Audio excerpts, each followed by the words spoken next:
Hello there, my name is Sophie and welcome to today's video. The first video of 2019, well the first video I've talked to you in 2019 I have already uploaded. You know what I mean. I thought I'd look back on the year, pick out a few things from each month that are like the highlights and my greatest memories, or just the most poignant things that I remember. They're not all positive, to be honest. Let's go back to January. I made a budgeting plan that I was really proud of and stuck to really closely. So the first 4 months of the year I was so financially happy. I started a weekly vlogging series that I'm so proud of and so glad I did. And I had a really fun family Christmas after New Year because it was when we could all get together and it was such a good weekend. It was so much fun. In February I don't remember too much. I assume it was mostly uni work because I was going into the last few months of being a student. There was lots of snow which got in the way of lots of things, and I met my friend Catherine's cat, which is very important. In March I went to New York. It was my first trip abroad for nearly 3 years and it full on reignited my love for travel. I filmed 2 interviews for my final major project and I was so proud of them. And I also had my last ever news day before I went to New York. In April I have very few memories because I'm pretty sure the only thing I did was work on my final major project. In May I handed in my final project and finished my degree.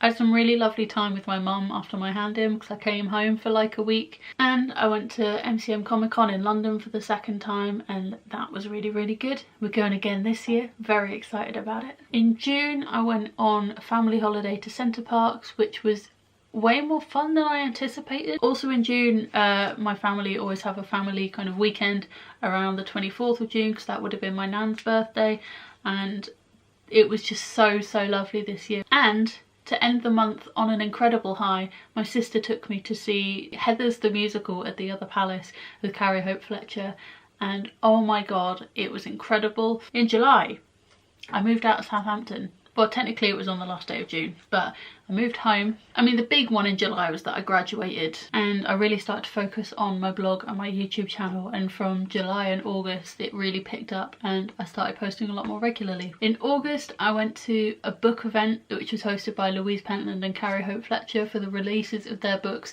I began to lose hope of ever getting a job. I always love September, probably because it's my birthday month and it was always associated with going back to school, and that little part of me did enjoy school.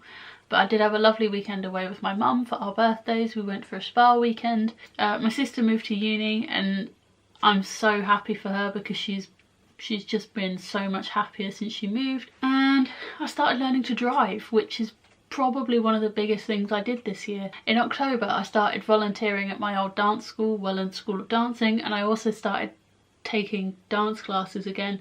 I started going to 2 adult tap classes and I'm really enjoying them. Cannot wait to get back to them in the new term. And I really started properly trying to lose weight and I started seeing progress, which I was very proud of. In November, mine and my boyfriend's uni friend Nick came to visit. I had my 3-year anniversary with my boyfriend, didn't I? And I got my first taste of freelance work and officially went freelance. Now we're on to December.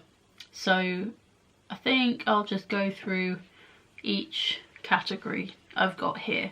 So the first one I've got is driving. Sorry if I keep looking down, I've got my laptop and I'm trying to make sure I don't miss anything. Driving, still really loving it.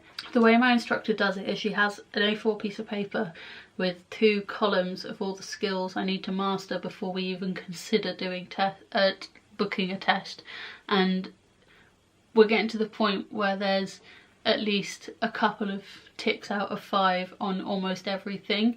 So we're getting there lads. Work stuff, freelance work is going well. I've only done a little bit since I got the position in November, but it's looking like it's gonna work out really well this year. I'm really motivated to build up my clientele, but I'm excited and looking forward to it, and I'm motivated and driven, and I mean I've got to make it work or I don't get paid. My creativity is sky high. New Year is always a really good kind of mental place for me because I like the kind of cultural prompt to reset and refresh and set yourself new goals. I'm really excited about both my blog and my YouTube channel. I've got loads of ideas for the new year. My mental health is if you compared my mental health from when I was finishing my degree to now, or even when I was finishing my degree, when I was laden with rejection emails over the summer, and now, it's a completely different ballgame. Ever since I got the coil in November, I've been able to see things in a positive light, which I have not been able to do for literal years. It's not completely gone away. I still have anxious days, I still have down days, I still get anxiety about things, but it's so much more manageable. I feel so much more motivated, and I feel like I almost have a third person perspective on it, and I can look at things objectively, know what I need to do to make it better or to solve the problem, and I can go about that. On the other hand, I'm actually kind of lonely. I love living with my mum, and I'm so lucky to have my boyfriend living with us as well, but I feel like I'm rushing around everywhere on my own all the time, and when Lucas starts work, I'm going to be on my own a lot, and I'm a little bit scared of it. What it comes down to is that when I was in Southampton, I could get myself out of being alone if I didn't want to be. And don't get me wrong, I do enjoy being on my own sometimes, but it's the difference between choosing to be on your own and being alone. And I don't really have any friends in this town because when I left school, I didn't really have any friends. I'm not here, this isn't a stop story, I wanted to do a genuine life update, and that's a part of it. But other than that, overall I'm feeling pretty good. We had a really lovely Christmas. I'm really excited about the New Year period, even though it's technically over. In my brain it's not over yet. I love setting resolutions. I've written a whole 2019 New Year's resolutions blog post, which I will link down below if you're interested in that. Overall, 2018 was a pretty good year. It'd be lovely if you could leave a comment and tell me about your highlights from 2018 or any resolutions you set for 2019, because I'd love to hear them. If you haven't watched it already, I'd really love it if you watched the 2018 montage vlog thing that I made, because I really love it and I'm so proud of it, and I went to such efforts to get it up on New Year's Day, so I will leave that linked in the description as well if you wanted to go have a look. Thank you for watching. I hope you're having a great day, and happy 2019. Bye.